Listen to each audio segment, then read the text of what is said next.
It's time now for the VIC Regional News Crime Watch for the week ending December 17th. Police in Jamaica are investigating a shooting incident which left one man dead and two young children injured on Tuesday night. According to reports, gunmen opened fire on the Clarendon home where 44-year-old Mark Ricketts lived with his girlfriend and their two children aged 3 and 9. After the barrage of bullets, they were all rushed to the hospital, where Ricketts was subsequently pronounced dead and his 3-year-old son admitted in serious condition, reportedly with a gunshot wound to the head.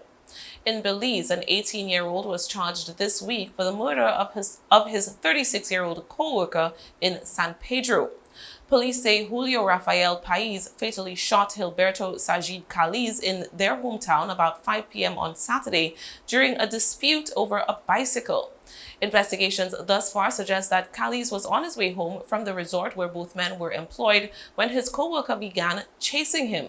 Eyewitnesses told investigators that several shots were fired during the brief chase, sending a bleeding Kaliz to the ground. He was officially pronounced dead at the San Pedro Polyclinic. A similar dispute between co-workers also ended in blood in Guyana. On Wednesday, a minibus conductor was stabbed to death by another during an argument over $120 in local currency, which works out to about 57 cents US. 30-year-old Morvan Nurse was arguing over the cash with his colleague at the Commerce Street bus park in Georgetown at about 11 a.m.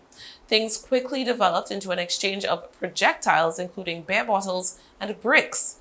As the confrontation escalated further, the suspect pulled out a knife and stabbed Nurse in the chest.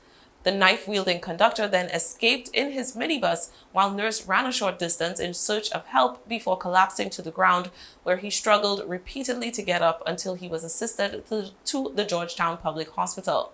He died while undergoing emergency surgery. A 27-year-old minibus conductor has since surrendered himself to the police. An American man is facing up to 30 years in a federal prison in the United States after pleading guilty to sexually assaulting a 5-year-old Grenadian child. According to reports, 27-year-old Treverson Roberts visited Grenada in October 2019. During the trip, he reportedly forced a 5-year-old local boy to perform oral sex on him while the child was left in his care for a short period of time. His previous guilty plea to charges of abuse in a Grenadian court did not result in any jail time. Instead, a judge assessed a fine of $1,500 US and a compensation payment of $600 US to the victim.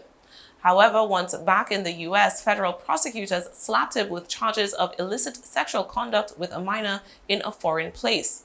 Roberts is expected to be sentenced in the coming weeks. In Suriname, the Court of Justice has upheld the 12-year jail sentence and 500,000 Suriname dollar fine handed to former Finance Minister Gilmore Hefdrad after he was convicted of several offenses, including money laundering and corruption. This presumably unwanted news was delivered on Hefdrad's birthday. Despite this setback, his lawyers expressed that they would continue seeking an acquittal on his behalf.